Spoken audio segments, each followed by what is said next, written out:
Well, good morning and welcome to Prepping for Prosperity. I'm Steve Smith, and how are you all today? I want to talk about making it, saving it, and using it. Notice I didn't say spending it. We're down at the College of the Ozarks, Point Lookout, Missouri, down on Table Rock Lake. It's a place that we love to come to. And I put up, we're down here, we stop by College of the Ozarks whenever we get a chance. We're big supporters of the college down here, have been for years. It's an exceptional place, very special school. I'll talk about it for just a minute before I get into our subject of the day. And we're down here for a prospective student tour for our kids, because we'd very much like them to come to school here. It's a non-denominational Christian college that is based on all those fundamental tenets and beliefs that we share: God, family, country, proper patriotism, such as that. It's a school, if you've heard about it, it is called Hard Work U, that students work jobs on campus in order to put themselves through college, and when they graduate with the degrees that are highly sought after and highly respected worldwide, they have no debt. They have no debt because they have worked on the campus during that time. They have everything in the world here that you can imagine. They have their own farm, their own dairy farm. They have their fruitcake factory, their jelly factory, their flour mill. They have the greatest restaurant you've ever been in. We're in their hotel right now at the Keeter Center, and it is first rate. I should have taken pictures to show some of you all. I might take, matter of fact, we took a few pictures because we like to do things like that, and I'll probably post them on the Patreon side. If you're not with us on the Patreon side, I invite you to come over. The link is right down below. There's a lot of extra material over there, both from me and other sources that I kind of bring together, and it really, really adds to your financial education. And we talk about, the things that are going on and what might be expected, and then special things like this. So I did put, as a matter of fact, I shot a video coming into the campus, or into the college, and I shot a video, and I'm putting that up. I originally shot it for integrative preparedness, but I'm going to put it on the Patreon channel of this site as well. So that's going to be over there, and maybe I'll shoot a couple of other things. We're sitting out on the deck of our room. Kelly's about ready to eat here. Just have and everything they do. Let me give you. Can you all see that? I don't know if you can or not, but that's just the most beautiful. Gorgeous. And we ate in their restaurant yesterday, and it's just amazing, just amazing. So that's what, a big plug for College of the Ozarks. And if you're ever in the area of Table Rock Lake in southern Missouri, you ought to stop by and take a look at it. It's it's a tough school to get into. That's why we're down here trying, because we wanted, before we even had kids, we knew that we wanted all of our kids to go to school here. So come watch that. Come over, for those of you on Patreon, make sure that you watch that, the one that I shot about College of the Ozarks, where we come in and we kind of, I show you where we check in, and we show you the room when we get into the room, and for all you new people who haven't made it over there, when you make it over there, watch that video. You'll like it. Money. That's what we talk about here, isn't it? Because money is a major part of prosperity. As a matter of fact, it's the only part of prosperity that many people think about, although they shouldn't. Prosperity has to do with your entire life experience and the quality of your life. But money, of course, is a foundational principle behind that, because it allows so much of our expression, not only to support ourselves, but in order to give. One of the reasons, I'll just take a side note here, one of the reasons that the College of the Ozarks is able to provide education even though the students work at jobs and things here, that is they don't get paid for them necessarily. That's how they pay for their tuition. But they have so many people support. They have so many sponsors, so many people who have either gone to school here or just know about it and believe in its mission that give to the school. And the more we make, the more we can do with what we have. And one of those important things is giving, supporting other people. So, how do we think about money? How do we think about making it, saving it, using it? See, most people would think about making it, saving it, spending it. But the truly prosperous people don't think about spending it, they think about using it. So, making it, that we've talked about that. If you're not making as much as you need to or as much you want to, you have to expand that earning base. You either have to do better or bigger at the job you have, or even better, add new streams of income. And most ideally, that is building a business of your own. Now, I'm about ready, maybe I'll do it tomorrow, I don't know. I'll do the second in kind of the series of starting and building your business. But that really is the key, to develop income streams, and as many as you can, and as diverse sometimes as you can. Now, sometimes you can be very diverse. You can go off in different directions. Sometimes you want kind of a vertical integration to where you become your own supplier in a business. We'll talk about that sometime in the future. But so as to hedge your bets, you've heard of hedge funds, right? So as to hedge your bets, you want to put yourself and keep yourself in a financial position that when the economy goes south, it's not going to wipe you out.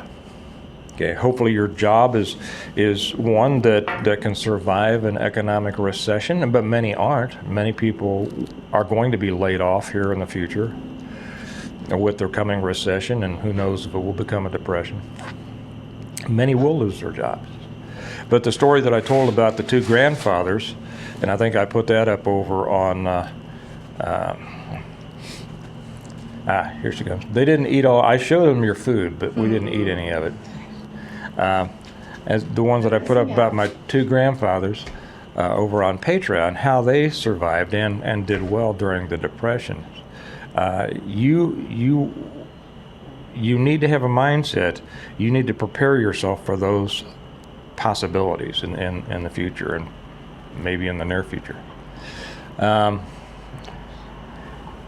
So think about that right now. Get out there and develop new ways to make money.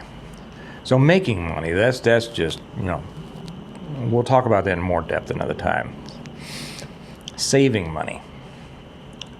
Saving money, of course, is a defensive tactic, to whereas making money is an offense, saving it is defense. Okay, you don't want to waste it. You don't want to let go of money that you don't have to, especially in difficult times.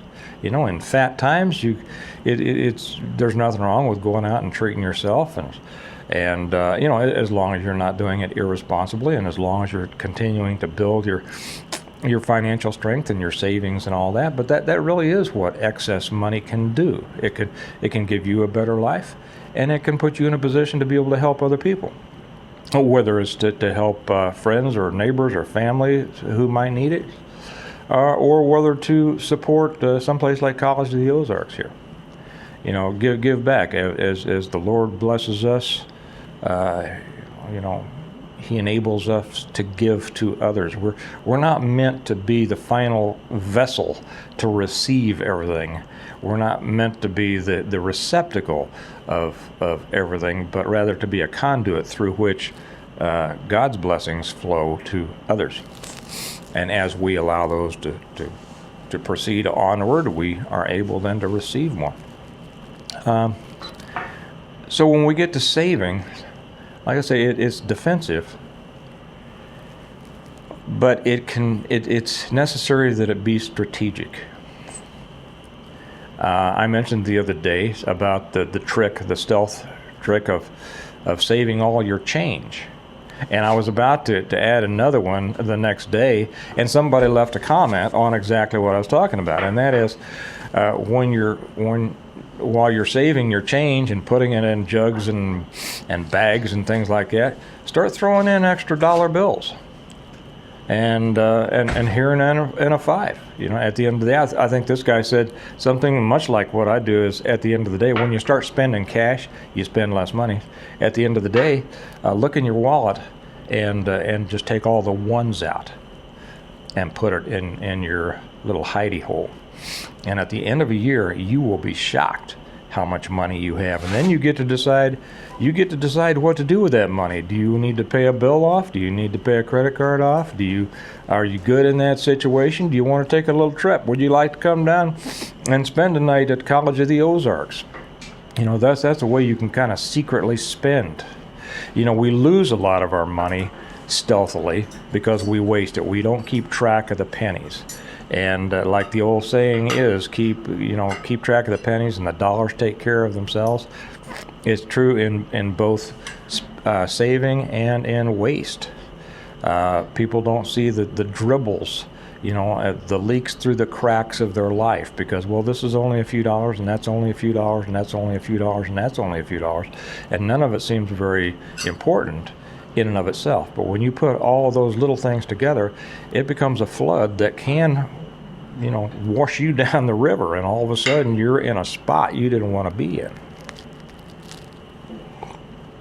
So that's when we talk about savings. Be aggressive in your savings. Even though it is the defensive aspect of your money, if I called it the triad of money, of making, saving, and using, even though it's the defensive part, be aggressive with your saving.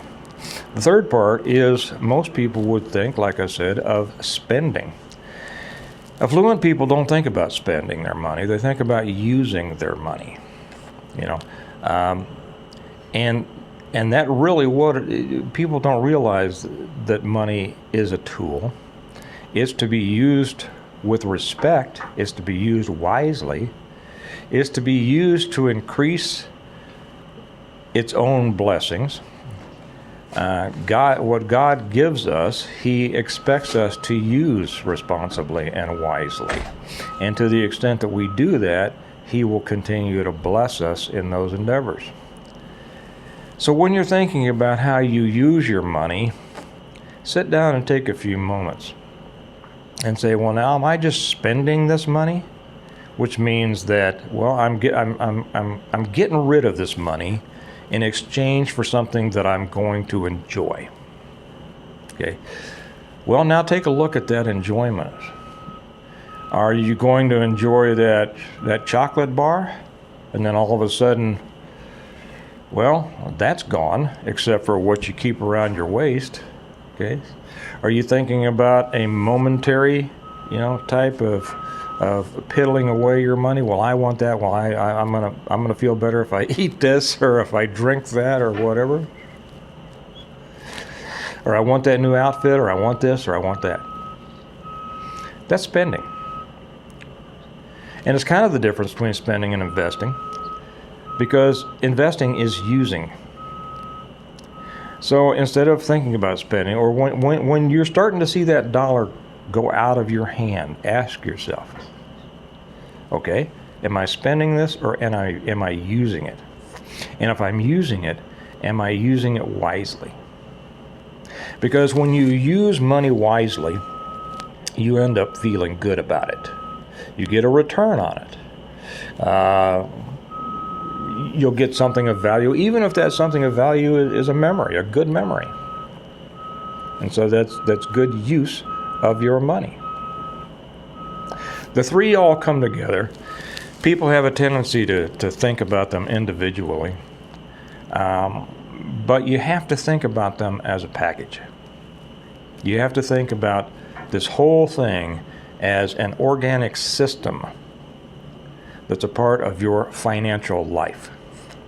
Making, saving, using. And when you think about it in that way, it gives you a different outlook.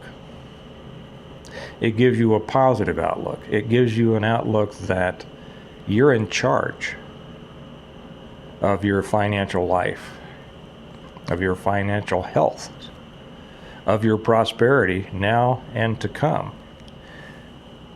And that gives you a better feeling of being in charge of your future. So think about those things. Think about the triad of your money: making, saving, and using. Stop thinking about spending. Start thinking about using. And come over to see that video over on the Patreon channel. This is one of our favorite places, and it is a testimony to the proper use of money and the blessings that it has passed on to so many thousands of people through the years. So you all have a good day. It's been good to talk to you. Remember, your prosperity, your future, is in your hands under the guidance of God. And I'll talk to you later. Bye-bye.